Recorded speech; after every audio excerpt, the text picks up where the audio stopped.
The antiseptic smell of the hospital corridor burned my nostrils as I pushed the medication cart down the hallway, my sneakers squeaking against the polished linoleum. It was 3 a.m, and the fluorescent lights above buzzed with that particular frequency that made my exhaustion feel heavier, like a physical weight pressing down on my shoulders. I'd been on my feet for 11 hours straight, my lower back screaming in protest with every step, but I couldn't afford to slow down. Not when I needed every extra shift I could get. My fingers trembled slightly as I checked the patient charts, the words blurring together. Mrs. Chen in 304 needed her blood pressure medication. Mr. Rodriguez in 307 was due for his insulin. The routine was mechanical, my body moving on autopilot while my mind wandered to darker places. To the stack of bills on my kitchen counter. To the eviction notice that had arrived last week. To the daughter I hadn't seen in 3 days because of these back-to-back shifts. I stopped at the nurse's station to log the medication rounds, and that's when I heard it, the elevator chiming at the end of the hall. Nothing unusual about that, except it was the executive elevator, the one that required a special key card and only went to the VIP wing on the top floor, the one that regular staff like me weren't supposed to even look at. The doors slid open with a whisper of expensive machinery, and my breath caught in my throat. 3 men stepped out first, and they weren't wearing hospital scrubs or white coats. These men wore tailored black suits that probably cost more than I made in 6 months, their eyes scanning the corridor with the methodical precision of security cameras. They moved like predators, all controlled power and coiled violence, and something primal in me recognized danger when I saw it. Then he emerged. I don't know what made me look up. Maybe it was the sudden shift in the air pressure, or maybe it was the way everyone else in the hallway seemed to instinctively shrink back. But I looked up, and I forgot how to breathe. He was tall, well over 6 feet, with shoulders that filled out his charcoal suit in a way that suggested power barely contained. Dark hair swept back from a face that could have been carved from marble, all sharp angles and aristocratic lines, with a jaw that looked like it had never known softness. But it was his eyes that trapped me, dark and fathomless, scanning the hospital corridor with an intensity that made me feel like he was cataloging every detail, every weakness, every threat. The scent reached me even from 20 feet away, expensive cologne mixed with something darker, like leather and smoke and danger. It cut through the hospital's sterile smell like a knife through silk. I quickly looked down at my charts, my heart hammering against my ribs. Don't stare, don't draw attention. Don't. Excuse me. The voice was deep, cultured, with an accent that spoke of old money and older power. It rolled over me like warm honey laced with poison, and I realized with growing horror that he was speaking to me. I looked up slowly, meeting those dark eyes, and felt the world tilt slightly on its axis. Yes? My voice came out smaller than I intended, barely above a whisper. He took a step closer, and his security detail moved with him like synchronized shadows. Up close, I could see the fine weave of his suit, the platinum watch on his wrist that probably cost more than my car, the way his presence seemed to fill all the available space and demand more. I'm looking for the intensive care unit, he said, his gaze never leaving my face. Private suite 1201. Top floor, I managed, pointing toward the executive elevator he'd just exited. But that's the VIP wing. You'll need... I have clearance. He produced a black card from his breast pocket, and I caught a glimpse of gold lettering I couldn't quite read. Can you show me the way? It wasn't really a question. The way he said it made it clear that refusal wasn't an option, even though every instinct I had was screaming at me to run in the opposite direction. I'm not assigned to that floor, I said, clutching the medication chart to my chest like a shield. I'm sure one of the VIP nurses can... I'm asking you. 3 words, spoken quietly, but they carried the weight of absolute authority. This was a man who was used to being obeyed, who had probably never heard the word no in his entire life. And the way he was looking at me, with that dark, unreadable intensity, made me feel like a butterfly pinned to a board. I swallowed hard. Of course, this way. I led them to the elevator, acutely aware of his presence behind me, of the way his security detail moved in perfect formation. of the way other staff members seemed to materialize out of nowhere and then quickly disappear when they saw who was in the corridor. The head nurse, Maria, shot me a wide-eyed look from the nurse's station, her expression a mixture of concern and confusion. Inside the elevator, the space felt impossibly small. He stood close enough that I could feel the heat radiating from his body, could smell that intoxicating scent of expensive cologne and danger. One of his guards pressed the button for the top floor, and the doors slid closed with a soft hiss that sounded like a trap snapping shut. "What's your name?" he asked, his voice cutting through the silence. "Emma." I kept my eyes fixed on the digital display above the doors. Floor 3, floor 4, Emma Walsh. Emma. The way he said it, slow and deliberate, made it sound like something precious. "How long have you worked here?" 2 years. Floor 5. Floor 6. Why was this elevator so slow? "I'm just a nurse, nothing special." I doubt that. I made the mistake of glancing at him and found him watching me with an expression I couldn't decipher. There was something in his eyes, interest maybe, or calculation, or something darker that made my pulse quicken in a way that had nothing to do with fear and everything to do with a different kind of danger. The elevator chimed, and the doors opened onto a floor I'd only seen once during orientation. The VIP wing was a different world, plush carpeting instead of linoleum, artwork on the walls, private suites instead of shared rooms. This was where the wealthy came to suffer in comfort, where discretion was purchased along with premium medical care. I led him down the hushed corridor to Suite 1201, my hands shaking slightly as I checked the door number. "Here you are, Mr. Nikolai." He stepped closer, and I found myself backed against the wall beside the door, trapped between his body and the expensive wallpaper. He wasn't touching me, but he didn't need to. His presence alone was enough to make me feel caged. Nikolai Volkov. The name rang a distant bell, something I'd heard whispered in the break room, or caught in snatches of news reports I was too tired to fully process. Something about organized crime, about a family that ran the city from the shadows, about a man who was as dangerous as he was, powerful. "I should get back to my rounds," I said, trying to edge sideways. But there was nowhere to go. "You're afraid." It wasn't a question, and there was something almost like amusement in his voice. "Smart girl, you should be." Before I could respond, the door to Suite 1201 opened, and a doctor I didn't recognize appeared, an older man with silver hair and an expensive suit that marked him as private, not hospital staff. "Mr. Volkov, we've been waiting." The doctor stopped when he saw me, his eyes widening slightly. "I see you found your way. Emma was kind enough to escort me." Nikolai finally stepped back, giving me room to breathe, but his eyes never left my face. "Thank you for your assistance." I nodded, too flustered to speak, and practically fled back to the elevator. My hands were still shaking when I pressed the button, and I could feel his gaze on my back the entire time, burning like a brand. The elevator doors finally opened, a different elevator, the regular one, and I stumbled inside, leaning against the wall as soon as the doors closed.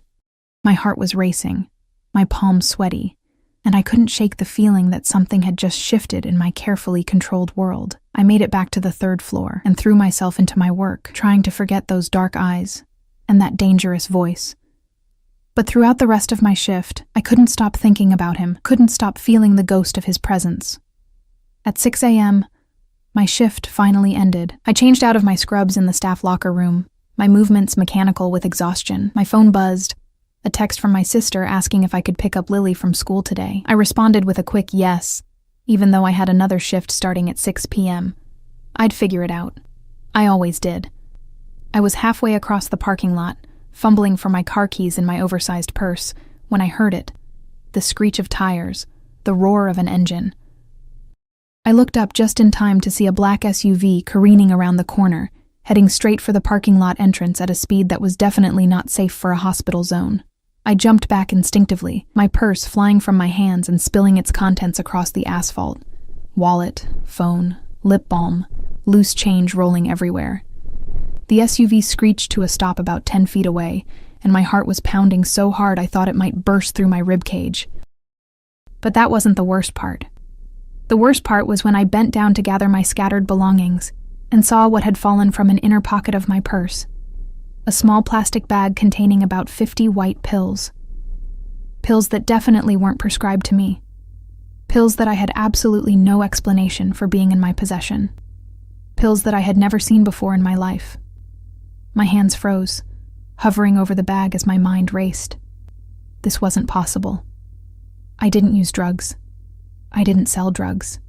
I was a single mother working 2 jobs to keep a roof over my daughter's head. I was Emma Walsh? I looked up to find 2 police officers approaching, and my blood turned to ice. Behind them, getting out of the black SUV with a satisfied smirk on his face, was someone I recognized, someone I'd prayed I would never see again. Marcus Chen, my ex-boyfriend. Lily's father, the man who had disappeared 3 years ago, leaving me pregnant and alone, with nothing but debt and broken promises. And judging by the look on his face, he had just destroyed my life all over again. The handcuffs bit into my wrists as the police officer guided me into the back of the patrol car. Cold metal, unforgiving pressure. I'd never felt anything like it, never imagined I would. The world had taken on a surreal quality, like I was watching someone else's nightmare unfold from a distance. I don't understand, I kept saying, my voice breaking. Those aren't mine. I've never seen those pills before. Please, you have to believe me. The female officer, Rodriguez according to her name tag, gave me a look that was equal parts sympathy and skepticism. Ma'am, they were in your purse. That's possession. We need to take you in for processing. Through the window, I could see Marcus leaning against his SUV, talking on his phone. Even from here, I could see the satisfaction on his face, the cruel twist of his mouth. He looked different than I remembered. Harder, meaner, wearing expensive clothes that didn't match the struggling musician he'd been 3 years ago. Our eyes met across the parking lot, and he smiled. Actually smiled. That's when I knew. This wasn't an accident. This wasn't a coincidence. Marcus had done this deliberately, had planted those drugs in my purse somehow, had called the police, and made sure they'd be here at exactly the right moment to catch me. But why? Why now? After 3 years of silence, the patrol car pulled away from the hospital, and I watched everything I'd worked for disappear in the rearview mirror. My job, my reputation, my daughter. Oh God, Lily. Please, I said, leaning forward as much as the seatbelt would allow. I have a daughter. She's 4 years old. I need to call my sister. You'll get your phone call at the station, Officer Rodriguez said, not unkindly. Just try to stay calm. Stay calm. How was I supposed to stay calm when my entire world was collapsing? The police station was a blur of fluorescent lights and bureaucratic efficiency. They took my fingerprints, my mugshot, my statement, which didn't matter because who would believe me? A struggling single mother found with 50 pills of what turned out to be oxycodone. It looked exactly like what they thought it was.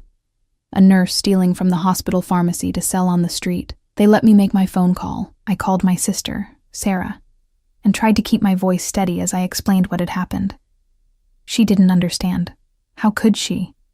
I barely understood it myself. Just get Lily from daycare, I said, fighting back tears. Don't tell her anything yet. I'll figure this out. The officer gestured that my time was up. I spent 6 hours in a holding cell, staring at gray walls and trying not to panic. They said I'd see a judge for bail hearing in the morning. They said I should call a lawyer. They said a lot of things that didn't matter because I didn't have money for a lawyer, didn't have money for bail, didn't have anything except a daughter who needed me, and a job I'd almost certainly lost. It was nearly 2 p.m. when they came to get me. Not for the bail hearing. That wouldn't be until tomorrow morning. No, they were moving me to a different cell, something about processing and paperwork, and I was too numb to care anymore. The officer led me down a different corridor, one that seemed quieter than the rest of the station. My legs felt like lead, my mind foggy with exhaustion and shock. I'd been awake for over 30 hours now, and reality had started to feel increasingly untethered. We stopped at a door marked Interview Room 3, and confusion flickered through my haze. I thought you were moving me to a different cell. The officer didn't answer, just opened the door and gestured for me to enter. The room was small, with a metal table and 4 chairs. And sitting in one of those chairs, looking completely out of place in this institutional setting, was Nikolai Volkov. He'd removed his suit jacket, and his white dress shirt was rolled up at the sleeves, revealing forearms corded with muscle. He was leaning back in his chair with the casual confidence of a man who owned everything around him, including, apparently, this police station. "Uncuff her," he said, his voice cutting through my shock. The officer hesitated. "Sir, the regulations, now." One word, spoken quietly. But the officer immediately moved to remove my handcuffs. The moment they clicked open, I felt Nikolai's eyes on my wrists, on the red marks the metal had left behind. Something dark flickered across his face, something that made my breath catch. "Leave us," he said, and the officer practically fled from the room. The door closed with a soft click that sounded unnaturally loud in the sudden silence. I stood there, frozen, unable to process what was happening. "What are you doing here?" "Sit down, Emma." It wasn't a request. My legs gave out, and I collapsed into the chair across from him more than sat. Up close, in the harsh fluorescent lighting, I could see details I'd missed in the hospital corridor, the faint scar along his jawline, the way his dark eyes seemed to see through every defense I'd ever built, the controlled power in every movement. "I don't understand," I whispered. "Why would you—" "Tell me what happened." He leaned forward, his elbows on the table, his full attention focused on me with an intensity that made me feel stripped bare, everything. So I did. Maybe it was exhaustion, or shock, or the fact that nothing made sense anymore anyway. I told him about finishing my shift, about the SUV, about my purse spilling and the drugs I'd never seen before, about Marcus appearing like a ghost from my worst nightmares, about the satisfied look on his face when the police arrested me. Nikolai listened without interrupting, his expression unreadable. But I noticed his hands. They'd formed fists on the table, the knuckles white with tension. "Marcus Chen," he said when I finished. "Your ex-boyfriend? Lily's father." The words tasted bitter. "He left when I was pregnant. I haven't seen or heard from him in 3 years. I don't know why he'd do this. Why he'd—" "I do." The certainty in his voice made me look up. He was watching me with an expression that sent chills down my spine. Not fear, exactly, but the recognition that I was looking at a predator who had just identified his prey. "What do you mean?" Instead of answering, he pulled out his phone and made a call. "Dimitri, I need everything on Marcus Chen, where he's been, who he's been working for, what debts he owes. I want it in 30 minutes. He paused, listening. "No, not 30 minutes. 20. He ended the call and turned his attention back to me. "Marcus Chen has been working for the Zhao family for the past 18 months. Small-time smuggling, mostly. He owes them approximately $300,000. My mind reeled. "How do you know that? Why would you know that?" A slight smile curved his lips, but there was no warmth in it. "Because the Zhao family operates in my city, Emma. And I make it my business to know everyone who does."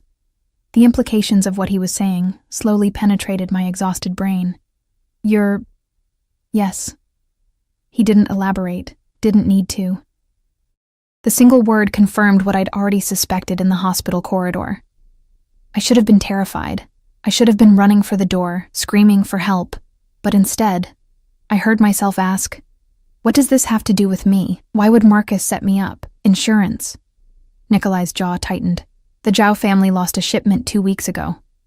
$50,000 worth of pharmaceutical-grade opioids. They think Marcus stole it, and they're right. He needed a scapegoat, someone to take the fall while he disappears. Someone vulnerable, someone no one would look twice at." The room spun. "He used me. He sacrificed you." The words were cold, clinical, but there was something burning beneath them, and in doing so, he made a mistake. What mistake? Nikolai stood up, buttoning his cuffs with precise movements. "He chose the wrong hospital, the man in suite 1201, the one I visited this morning. He's my uncle. My blood. And when you helped me find him, when you showed me kindness without knowing who I was," he paused, his dark eyes locking onto mine, "you became mine to protect." The possessiveness in his voice should have frightened me. Instead, it awakened something I didn't want to examine too closely.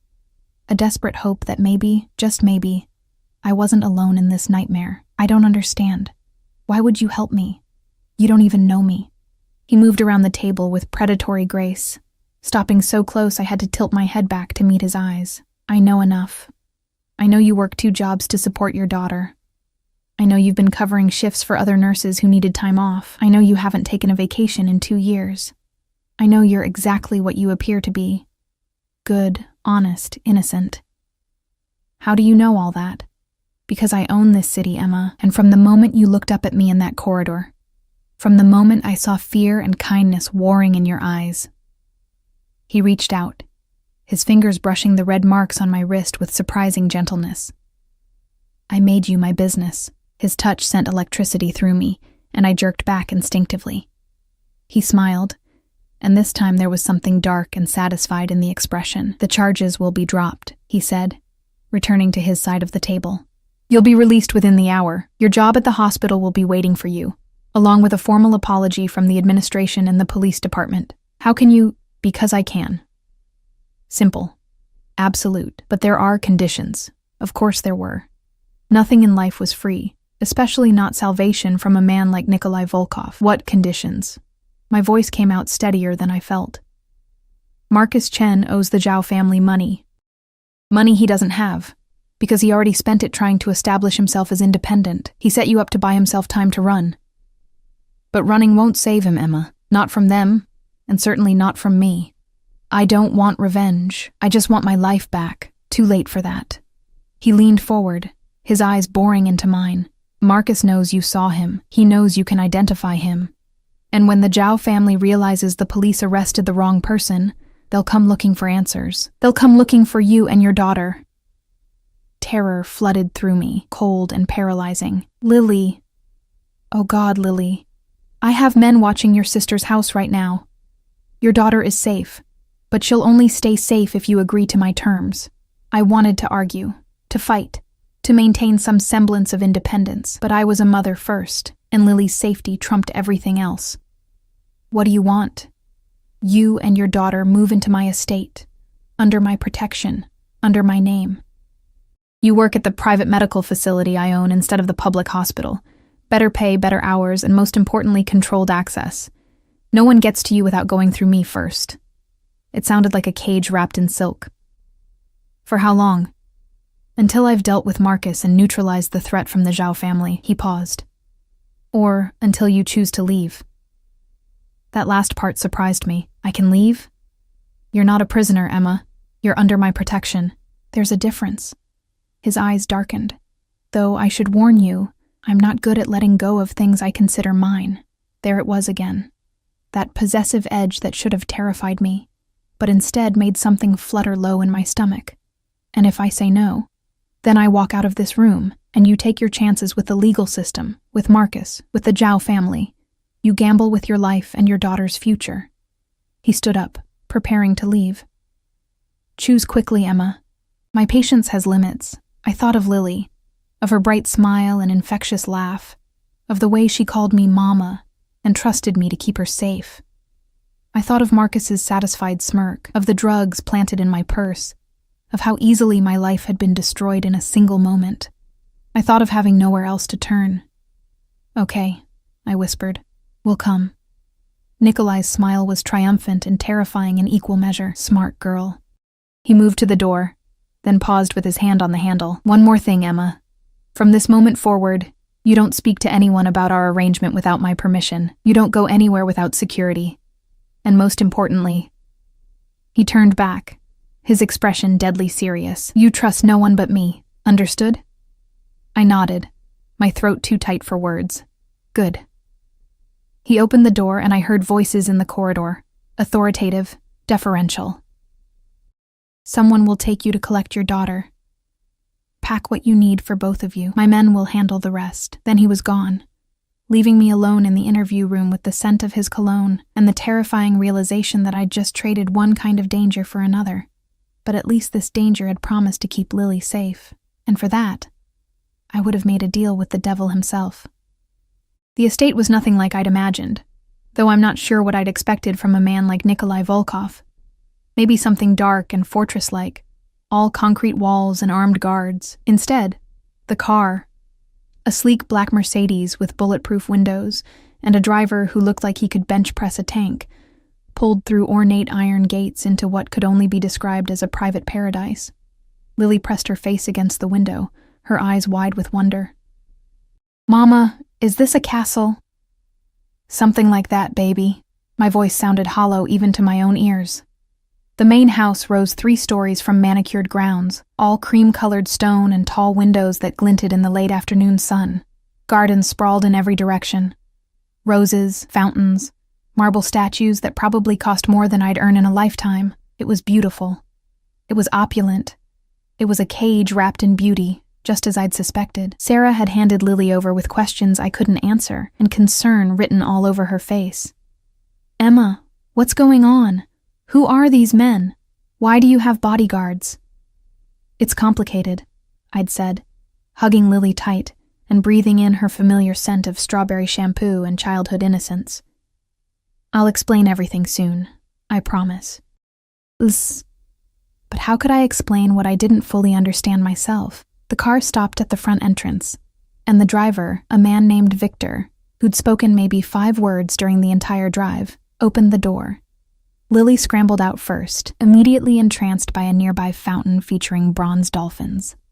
"Stay close to Mama," I said automatically, grabbing her hand. "Mrs. Walsh, if you'll follow me." A woman appeared at the top of the steps, elegant and professional in a gray dress that screamed expensive simplicity. "I'm Mrs. Chen, the estate manager. Mr. Volkov asked me to show you to your quarters." Mrs. Chen, the same last name as Marcus. I wondered if Nikolai had done that deliberately, a reminder of why I was here. Inside was even more breathtaking. Marble floors, crystal chandeliers, artwork that belonged in museums. Lily's hand tightened in mine, and I realized she was feeling as overwhelmed as I was. This wasn't our world. We didn't belong in places like this. "Your suite is on the 2nd floor, East Wing," Mrs. Chen said as we climbed a sweeping staircase. "Mr. Volkov wanted you to have privacy and access to the gardens.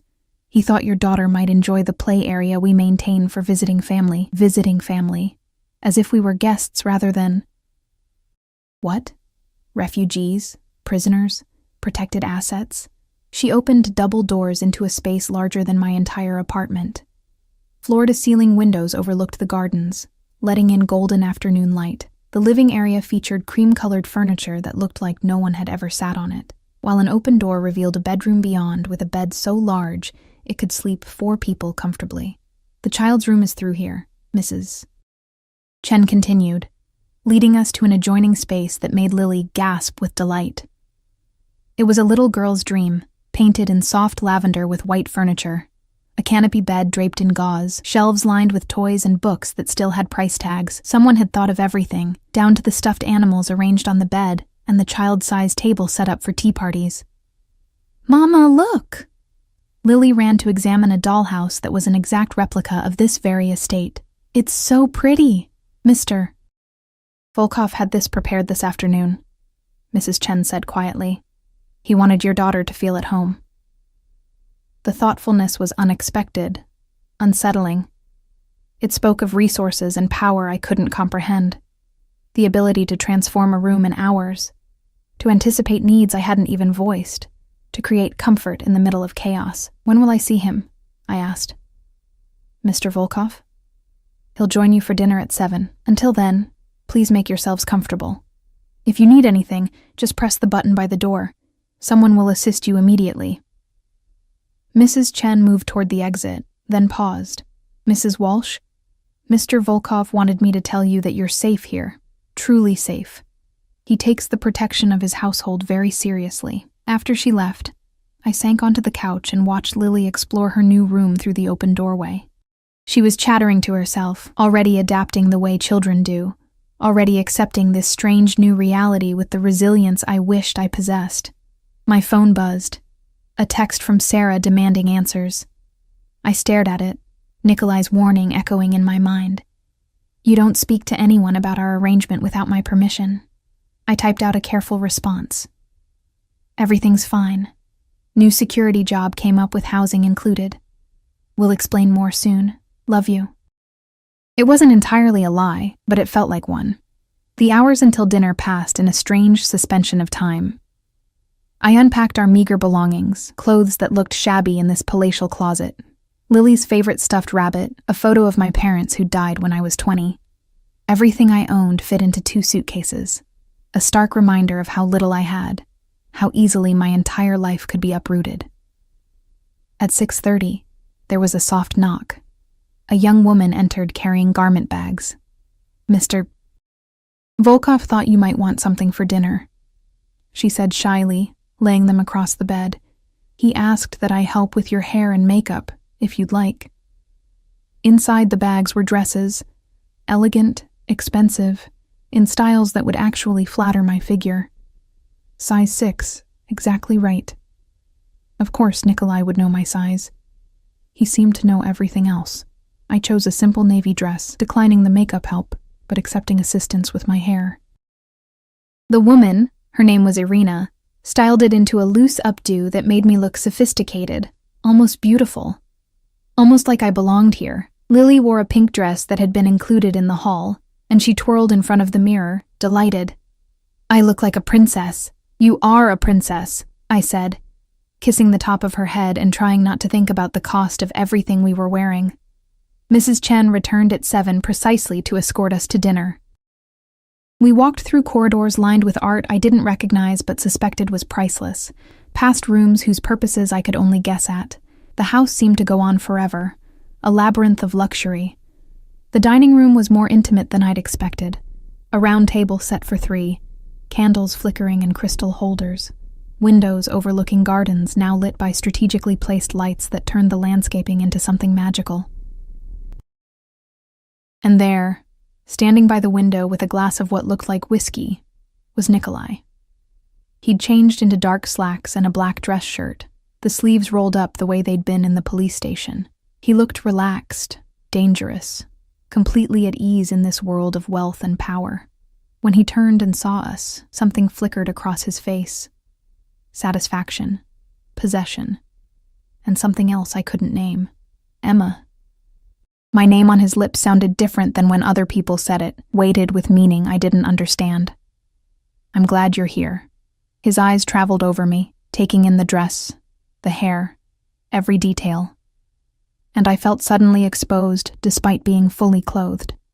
Then his gaze shifted to Lily, and his expression softened in a way I hadn't thought possible. "And you must be Lily." He crouched down to her level, making himself less intimidating. "I'm Nikolai. Welcome to my home." Lily, who was usually shy with strangers, studied him with the intense scrutiny only a 4-year-old could manage. "You have a big house." "I do. Do you like it?" "Uh-huh, especially the dollhouse, and the dolphins." She tilted her head. "Are you Mama's friend?" "Yes," he said without hesitation, his eyes flicking to mine. "I'm your Mama's very good friend." The lie, if it was a lie, came so smoothly. But Lily accepted it with a nod, and Nikolai straightened, gesturing to the table. "Shall we eat? I hope you're both hungry." Dinner was surreal. Courses appeared as if by magic. Soup, salad, perfectly cooked salmon with vegetables Lily actually ate without complaining. Nikolai kept the conversation light, asking Lily about her favorite toys, her daycare, what she wanted to be when she grew up. He was charming, attentive, and if I hadn't known who and what he was, I might have believed he was exactly what he appeared to be, a wealthy man being kind to a woman and child who needed help. But I did know, and I couldn't forget the controlled violence in his security detail, the way people obeyed him without question, the darkness that lurked behind those watchful eyes. After Lily started yawning into her dessert, Mrs. Chen appeared to take her up to bed. "I'll read her a story and stay until she falls asleep," she assured me when I started to protest. "It's all right," Nikolai said quietly. "Let Mrs. Chen handle it. You and I need to talk." Once Lily was gone, the air in the room seemed to thicken. Nikolai refilled his whiskey and poured me a glass of white wine without asking if I wanted it. I took it anyway, needing something to do with my hands. "She's lovely," he said, returning to his seat. "She has your eyes, and her father's smile." The words came out more bitter than I intended. Not that he ever stuck around to see it. Marcus Chen made many mistakes in his life. Leaving you was the first, crossing me was the last. The casual certainty in his voice sent chills down my spine. What are you going to do to him? What do you want me to do to him? He leaned back, watching me over the rim of his glass. He tried to destroy your life, Emma. He used you as a disposable pawn. He put your daughter at risk. What do you think he deserves? I wanted to say mercy. I wanted to be the bigger person, to prove I wasn't capable of the darkness I saw in Nikolai's eyes. But when I thought of Lily, of how close I'd come to losing her, of the fear and helplessness I'd felt in that holding cell, I want him to pay, I whispered. I want him to understand what he did to us. Good. Nikolai's smile was predatory. Because he will. But first, I need information from you. Everything you remember about Marcus. His friends, his habits, places he liked to go, anything that might help me find him before the Zhao family does, so I told him. It felt like excavating a grave, pulling up memories I'd buried deep, the apartment we'd shared, the clubs where Marcus played his music, the friends who'd enabled his worst impulses. It wasn't much, and most of it was 3 years old, but Nikolai listened intently, occasionally asking questions that revealed just how thoroughly he understood the city's criminal underbelly. He'll run to his cousin in Brooklyn, Nikolai said when I finished. David Chen. Small-time fence thinks he's smarter than he is. I'll have men there by morning, and then what? Then I'll have a conversation with Marcus about the consequences of his choices. He stood up, moving to the window. But that's not your concern, Emma. Your concern is adjusting to life here, keeping Lily happy and safe, and starting your new position at my medical facility next week. Just like that, I'm supposed to pretend everything's normal. Normal is relative. He turned back to face me, and in the candlelight, his features took on a harder edge. You're under my protection now. That means you follow my rules, accept my decisions, and trust that I know what's best for your safety. The arrogance should have infuriated me. Instead, it awoke something I didn't want to acknowledge. A treacherous relief at having someone else make the decisions, carry the weight, ensure Lily's safety. I'd been alone for so long, fighting so hard, and the temptation to surrender that burden was overwhelming and dangerous. I'm not good at following rules, I said, meeting his gaze, or accepting other people's decisions. No? He crossed the space between us with predatory grace, stopping close enough that I could smell his cologne, feel the heat of his body. Then let me make something very clear, Emma. I don't care what you're good at. I care about keeping you alive. And if that means you have to sacrifice some of your independence, some of your pride, then that's a price you'll pay, because the alternative, the Zhao family finding you, Marcus using Lily as leverage, you ending up in a ditch somewhere, is unacceptable to me. Why? The question burst out before I could stop it. Why do you care? You don't know me. You don't owe me anything. So why go to all this trouble? He reached out, his fingers tracing the curve of my jaw with a gentleness that contradicted everything else about him. Because from the moment I saw you in that hospital corridor, exhausted and kind and so goddamn beautiful it hurt to look at you, I knew you were mine to protect, mine to keep, mine. The possessiveness in his voice should have terrified me. Instead, it ignited something low in my belly, a heat that had nothing to do with fear and everything to do with the dangerous attraction I'd been trying to deny since I first met his eyes. That's insane, I whispered. Yes. His thumb brushed across my lower lip, and my breath caught. But I've never claimed to be sane, Emma. I'm a violent man who's done terrible things. I've killed, stolen, destroyed lives without remorse. But you, his eyes burned into mine. You're different. You're good. And I'm going to keep you that way. Even if it means keeping you locked in a cage made of silk and gold. He stepped back abruptly, as if touching me had burned him. Go to bed, Emma. Tomorrow, we'll discuss your new work schedule and security protocols. For tonight, just rest. You're safe here. I wanted to argue, to demand more answers, to understand what I'd gotten myself into. But exhaustion was pulling at me like an undertow.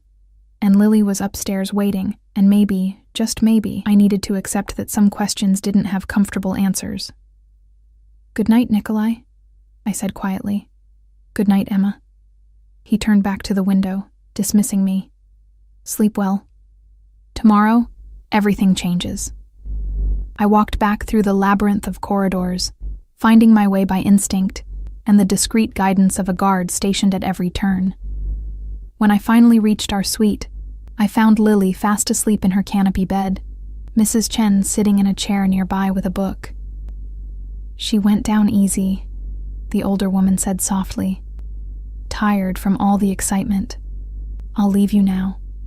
But if you need anything during the night, just press the call button." Alone in my own oversized bed, staring at the ceiling through gauze curtains that filtered moonlight into something dreamlike, I finally let myself process everything that had happened. 24 hours ago, I'd been a single mother working double shifts and barely scraping by. Now I was living in a mansion under the protection of a man who spoke of ownership like it was romance, who promised violence as if it were devotion. I should have been planning my escape. Instead, I was thinking about the way his thumb had felt against my lip, the promise in his dark eyes, the terrifying security of being claimed by someone powerful enough to destroy anyone who threatened me. My phone buzzed one last time before I silenced it, a text from an unknown number. "Sleep well, Emma. My men are watching. You're safe." I shouldn't have found comfort in that message. But as I drifted off to sleep, surrounded by luxury I hadn't earned and protection I'd never asked for, I realized that safety had become more precious than freedom, and that realization scared me more than anything else. 3 days passed in a blur of routine that felt anything but normal. Each morning, I woke to find breakfast already prepared in the suite's kitchenette, fresh fruit, pastries, coffee that tasted like liquid gold. Lily adapted with the ease of childhood, already befriending the gardener's daughter and spending hours in the play area that had indeed been designed for visiting family members I'd never met. I should have felt like a guest. Instead, I felt like a bird in a gilded cage, beautiful and trapped in equal measure. Nikolai was everywhere and nowhere. I'd catch glimpses of him through windows, crossing the courtyard with men in dark suits, taking phone calls in what I'd learned was his study, disappearing into black cars that returned hours later. But he never approached, never sought me out, maintaining a distance that felt deliberate and confusing. On the 4th morning, Mrs. Chen informed me that I'd be starting at the medical facility that afternoon. "Mr. Volkov wants you to meet the staff and familiarize yourself with the space," she said, handing me a tablet with facility information. "Victor will drive you at noon." The Volkov Medical Center was nothing like the overcrowded public hospital I'd left behind. Located in a converted brownstone in one of the city's most exclusive neighborhoods, it catered to clients who valued discretion as much as quality care. The lobby looked more like a luxury hotel than a medical facility. All marble and soft lighting and artwork that probably cost more than most people's homes. Dr. Sarah Kim, the facility director, gave me a tour that left my head spinning. Private recovery suites with hotel-quality amenities, state-of-the-art equipment I'd only read about in medical journals, a staff-to-patient ratio that actually allowed for quality care instead of the assembly line medicine I was used to. "We primarily handle elective procedures, rehabilitation, and what I like to call discrete medical needs," Dr. Kim explained as we walked through the pristine halls. "Our clients value privacy above all else.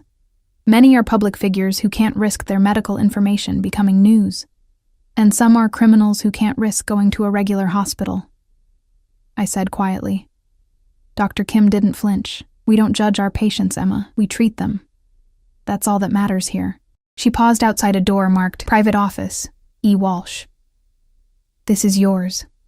Mr. Volkov was very specific about wanting you to have your own space." The office was small but beautifully appointed. A desk, comfortable chairs, a window overlooking a private garden. On the desk sat a framed photo I recognized immediately. Me and Lily at the park last summer, both of us laughing at something I couldn't remember. I'd kept that photo on my bedside table in our old apartment.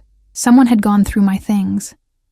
Someone had chosen this specific photo and framed it and placed it here. The invasion of privacy should have angered me.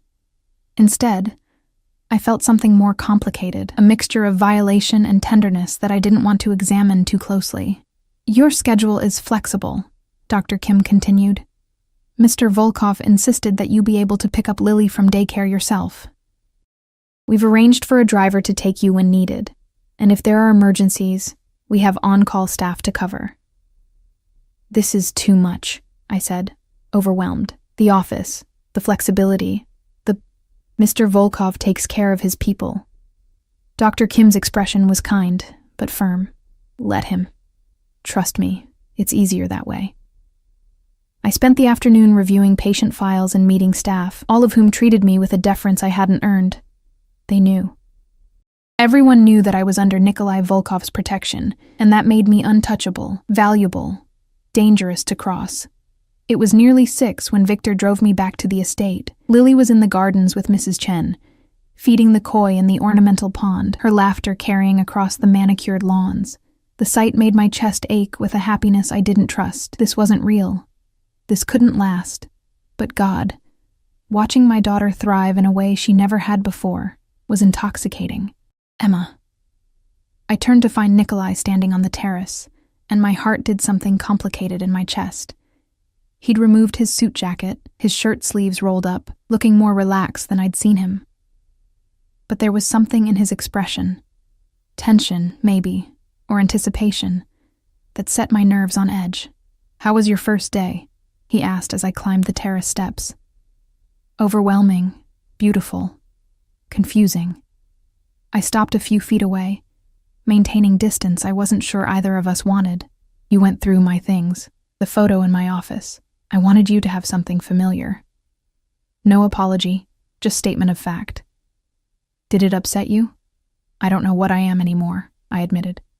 Grateful, angry, confused, scared, all of it at once. He moved closer, and I held my ground, even though every instinct screamed at me to step back. You're allowed to feel all those things, Emma. This situation is far from normal. Have you found him? The question I'd been afraid to ask. Marcus? Something dark crossed Nikolai's face. We're close. He's been moving around, trying to stay ahead of both me and the Zhao family. But he'll make a mistake. They always do. And when you find him, that depends.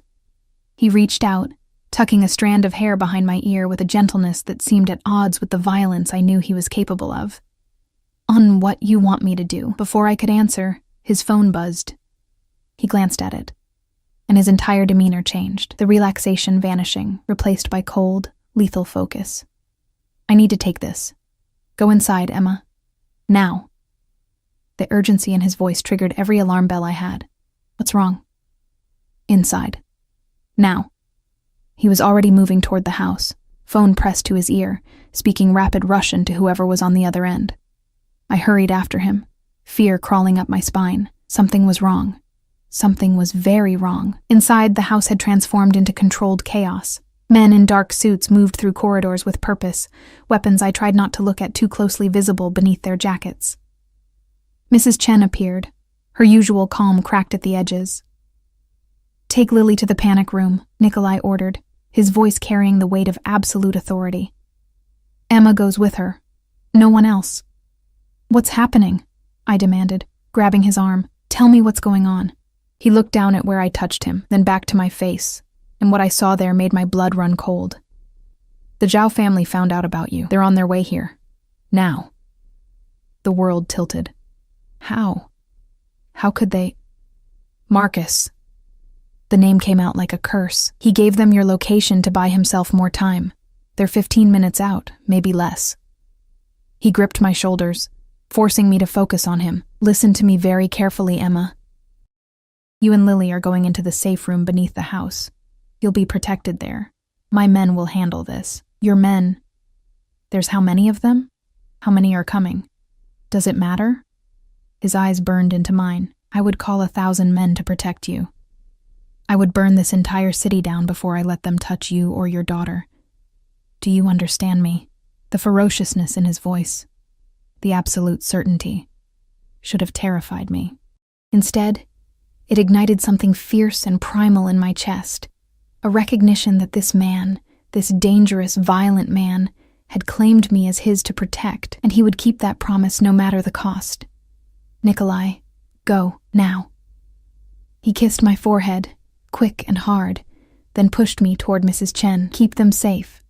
The panic room was accessed through a hidden door in the library, revealed when Mrs. Chen pressed a specific book spine. Stone steps descended into what looked like a bunker. Reinforced walls, security monitors, supplies for an extended stay. Lily, who Mrs. Chen had collected from the garden, looked scared for the first time since we'd arrived. "Mama, what's happening?" "Just a precaution, baby." I pulled her close, trying to keep my voice steady. "We're going to wait here for a little while, okay? It's like a game." "I don't like this game," she whispered against my chest. "I know, sweetheart. I know." Mrs. Chen sealed the door behind us, and the locks engaged with a series of mechanical clicks that sounded like a tomb closing. The security monitors showed multiple angles of the estate: the gates, the driveway, the house exterior. On one screen, I could see Nikolai standing in the courtyard, surrounded by what looked like at least 40 men in tactical gear. 40 men. To protect me. The absurdity and gravity of it hit me simultaneously. "Mrs. Walsh," Mrs. Chen said softly, "you should see this."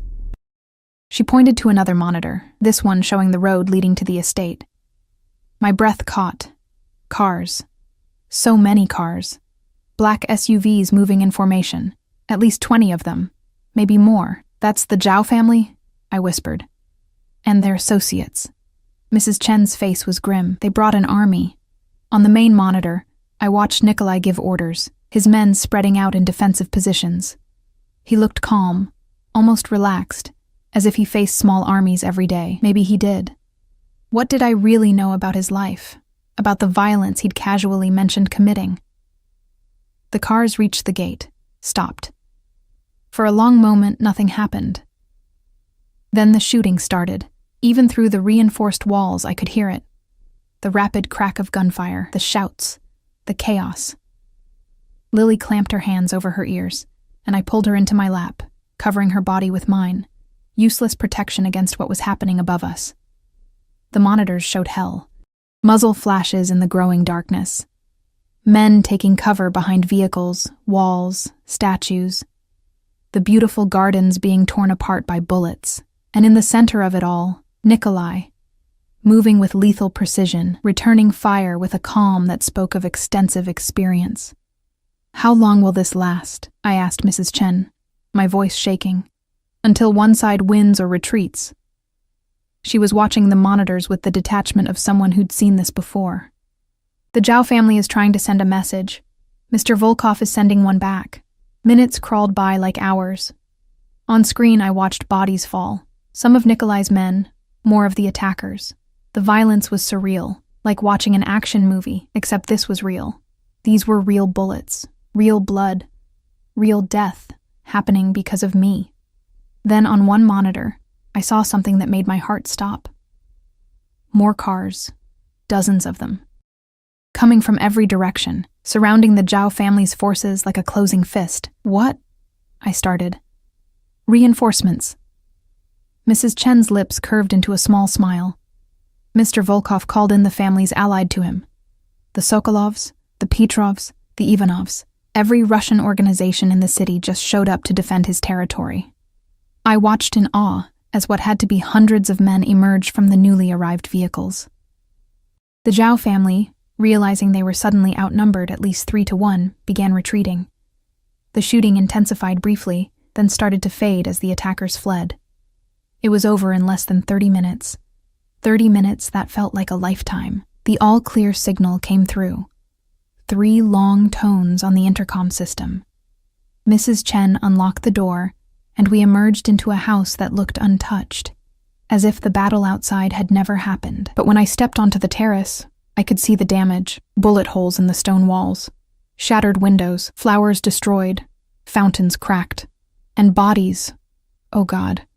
The bodies being loaded into vehicles, covered with tarps, disappeared with the efficiency of people who'd done this many times before. Nikolai stood in the courtyard, covered in what looked like someone else's blood, talking to men I didn't recognize. His suit was ruined, his face grim, but he was alive. He was alive. The relief that flooded through me was overwhelming, confusing, terrifying in its intensity. He saw me on the terrace and said something to the men around him before striding toward the house. His men parted before him like water, and I saw the respect. No, the worship in their eyes as he passed. This was who he really was, not the charming man who'd been kind to Lily at dinner, not the protective figure who'd promised to keep me safe. This was Nikolai Volkov, the ruthless head of the Russian Bratva, who commanded armies and waged wars and left bodies in his wake. He took the terrace steps 2 at a time, stopping directly in front of me. Up close, I could see the blood splattered across his shirt, the cut above his left eyebrow, the fury still burning in his dark eyes. "Are you hurt?"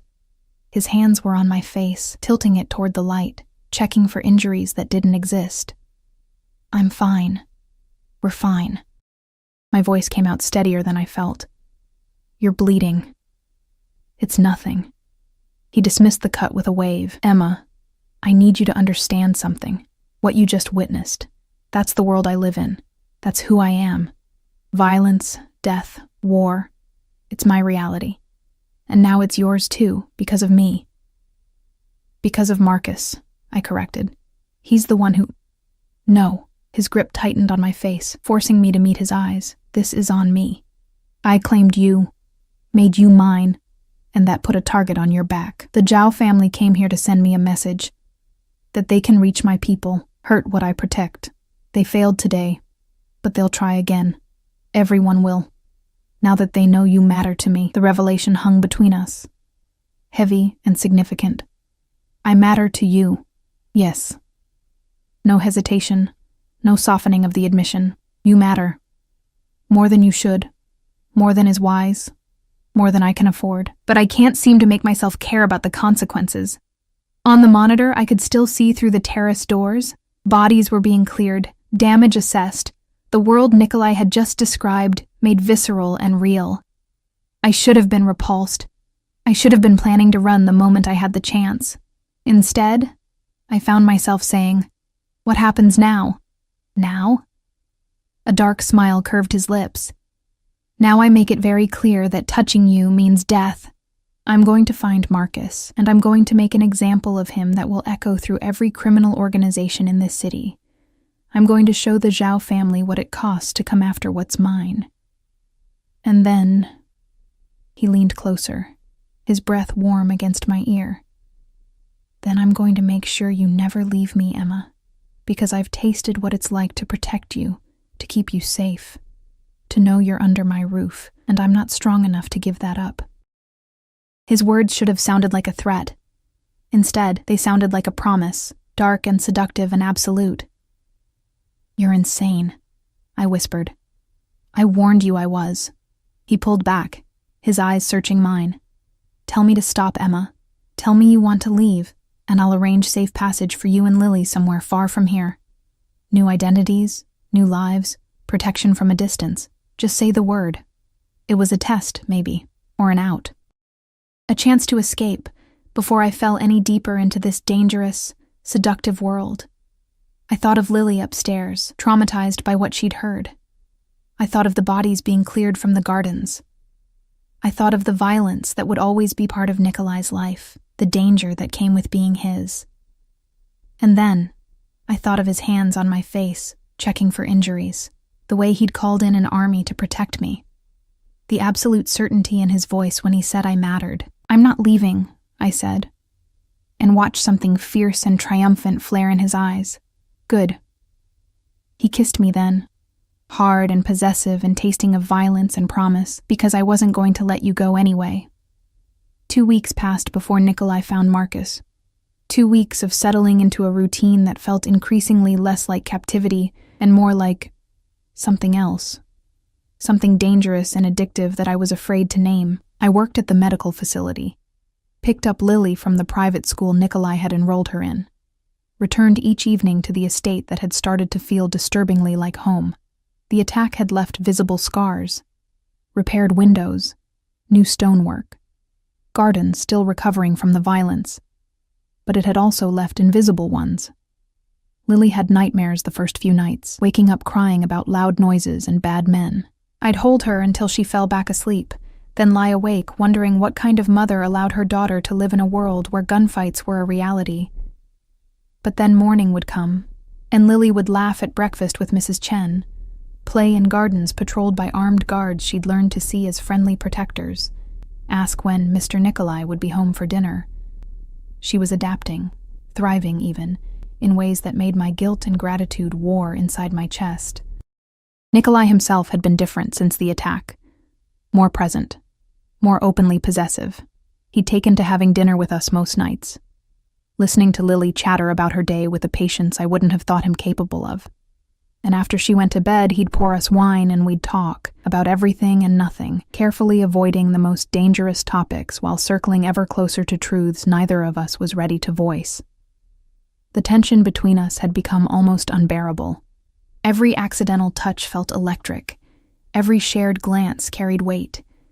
We hadn't kissed again since that night on the terrace, but the memory of it hung between us like a promise waiting to be fulfilled. On the 14th night, I was reading in the suite sitting room when Nikolai appeared in the doorway. One look at his face told me everything had changed. "We found him," he said without preamble. "Marcus. He was hiding in a warehouse in Red Hook." My book fell from nerveless fingers. "Is he alive? For now." He stepped into the room, closing the door behind him with a soft click that sounded unnaturally loud. "I wanted to give you a choice, Emma. I can handle this myself, make him disappear, and you never have to think about him again. Or you can come with me, see him. Say whatever you need to say before I finish this." His eyes were dark, unreadable. "There's no right answer. Whatever you choose, I'll understand." I should have said no, should have let Nikolai handle it, while I stayed safely removed from the violence I knew was coming. But Marcus had destroyed my life, planted drugs to send me to prison, used our daughter as a bargaining chip to save his own skin. And some primal part of me needed him to see that he'd failed, that I'd survived, that I was stronger than he'd ever given me credit for. "I want to see him," I said quietly. Nikolai's expression didn't change, but something flickered in his eyes. Approval, maybe, or satisfaction. "Get your coat. We leave in 5 minutes." The warehouse was exactly what I'd expected. Decrepit, isolated, the kind of place where screams would go unheard. Victor drove us there in silence, and when we arrived, I saw at least 20 of Nikolai's men stationed around the perimeter. Whatever was about to happen, there would be no interruptions, no rescue. Inside, the space had been cleared except for a single chair in the center, illuminated by harsh fluorescent work lights.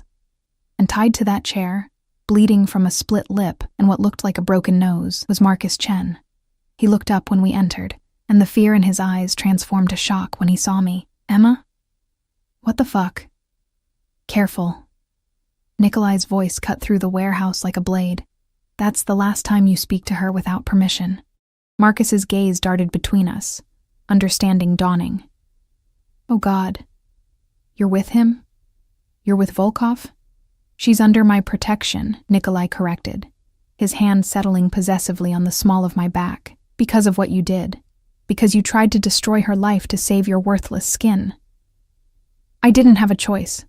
The Zhao family would have killed me. They wanted their money and I didn't have it, so I—" Marcus cut himself off, realizing his defense only made things worse. "So you sacrificed the mother of your child." Nikolai circled the chair slowly, a predator evaluating prey. "You planted drugs in her purse, called the police, arranged for her arrest, all while knowing she was innocent, knowing she had Lily to care for, knowing exactly what prison would do to her life." "I was desperate."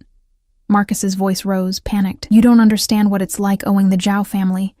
They were going to— I don't care what they were going to do."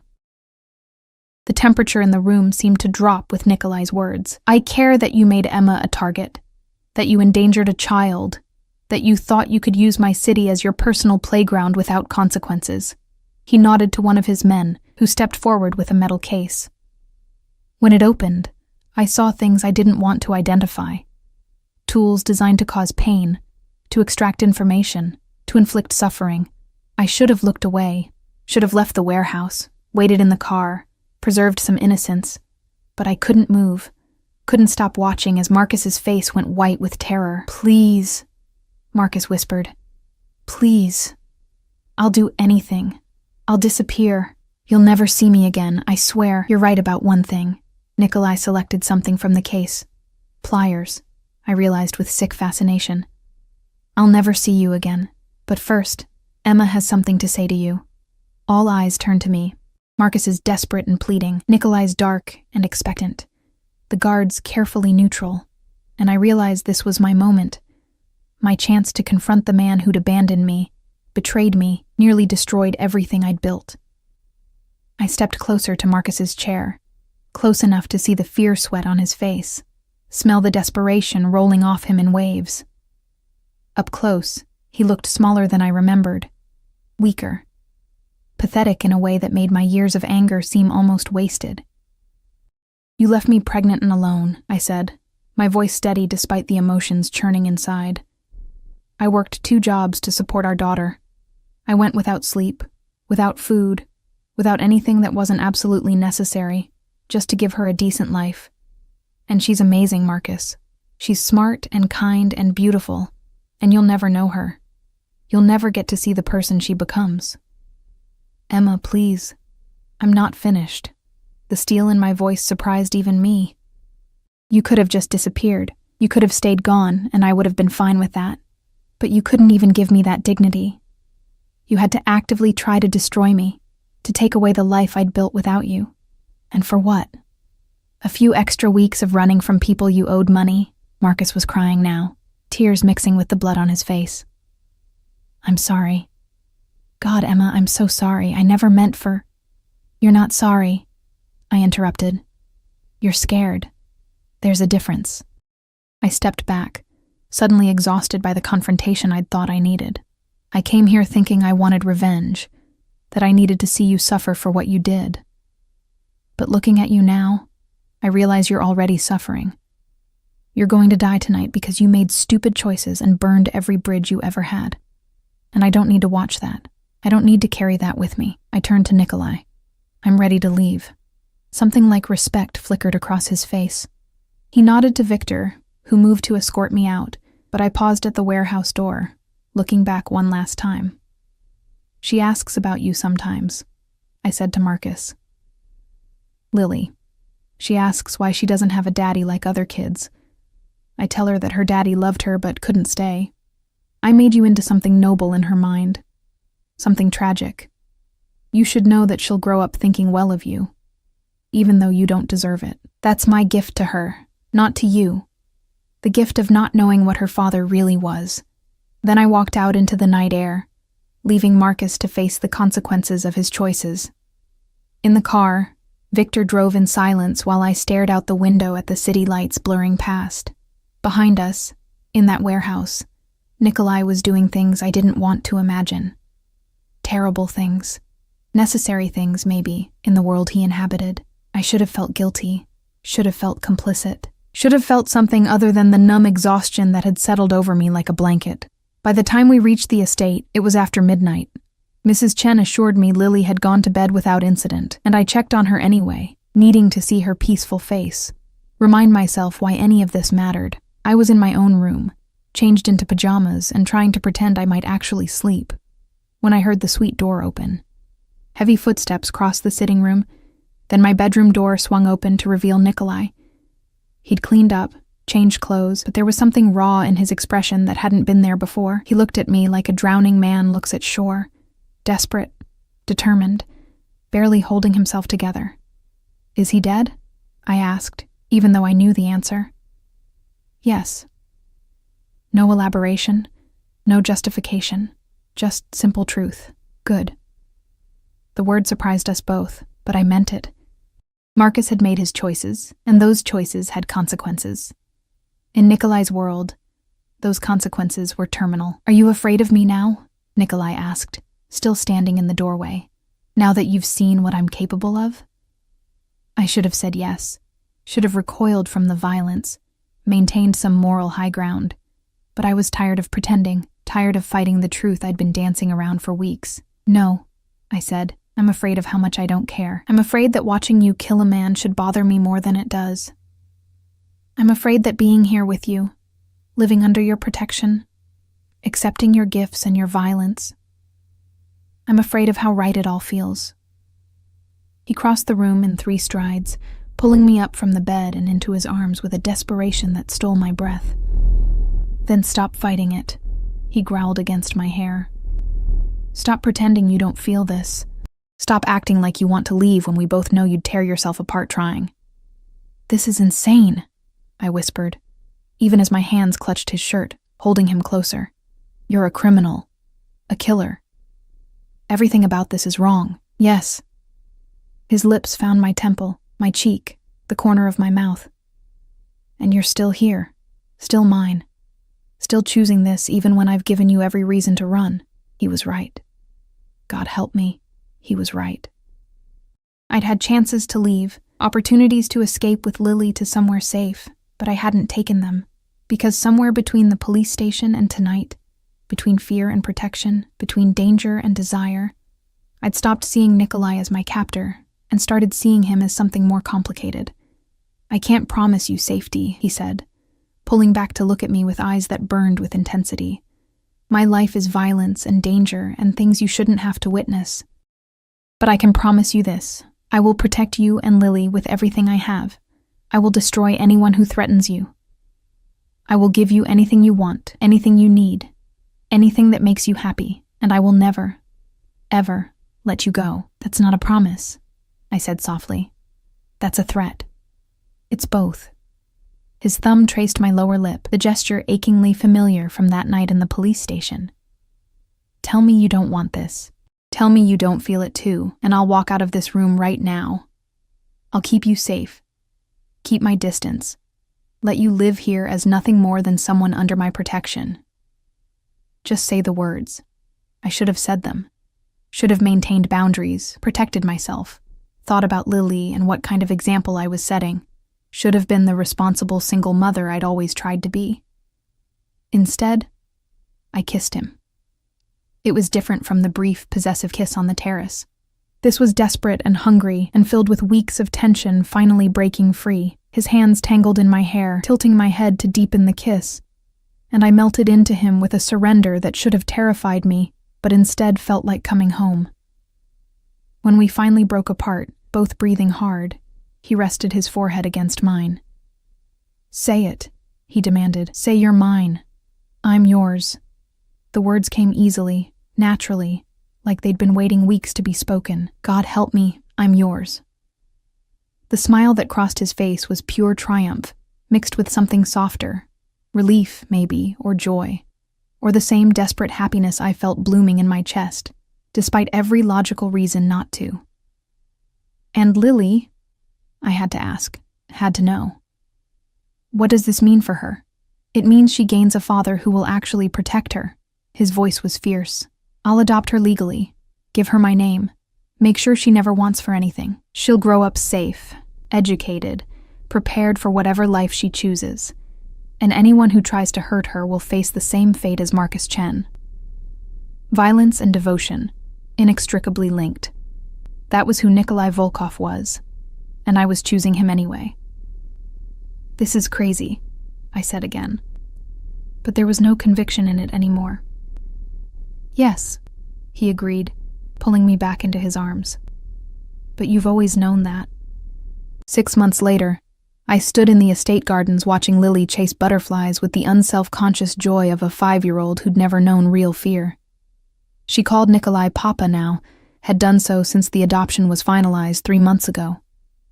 He was surprisingly good with her, patient, attentive, genuinely interested in her endless questions and observations. The Zhao family had been dealt with. I didn't ask for details, and Nikolai didn't offer them. All I knew was that they'd ceased to be a threat, their operations absorbed into Nikolai's empire, or eliminated entirely.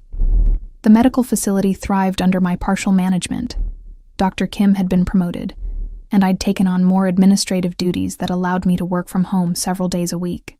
It wasn't the career I'd imagined, but it was fulfilling in ways I hadn't expected. Sarah had finally accepted that my life had changed irrevocably.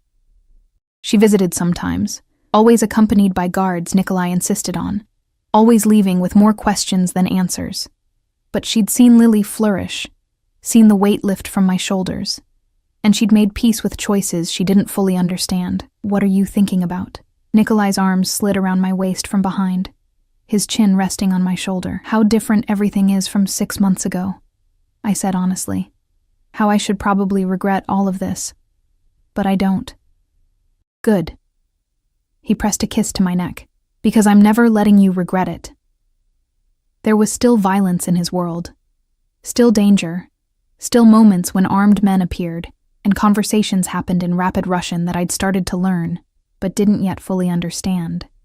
But there was also this afternoon sunshine, my daughter's laughter, strong arms around me, and the certain knowledge that I was protected, cherished, claimed by a man who would burn down the world to keep me safe. "I love you," I said, the words coming more easily each time I spoke them. "I know." His arms tightened. "You're mine, Emma. You always have been. From the moment I saw you in that hospital corridor looking exhausted and beautiful and so goddamn strong, and you always will be." It should have sounded like a threat. Instead, it sounded like a promise, and I was more than willing to keep it. Lily ran over, grabbing both our hands. "Papa! Mama! Come see!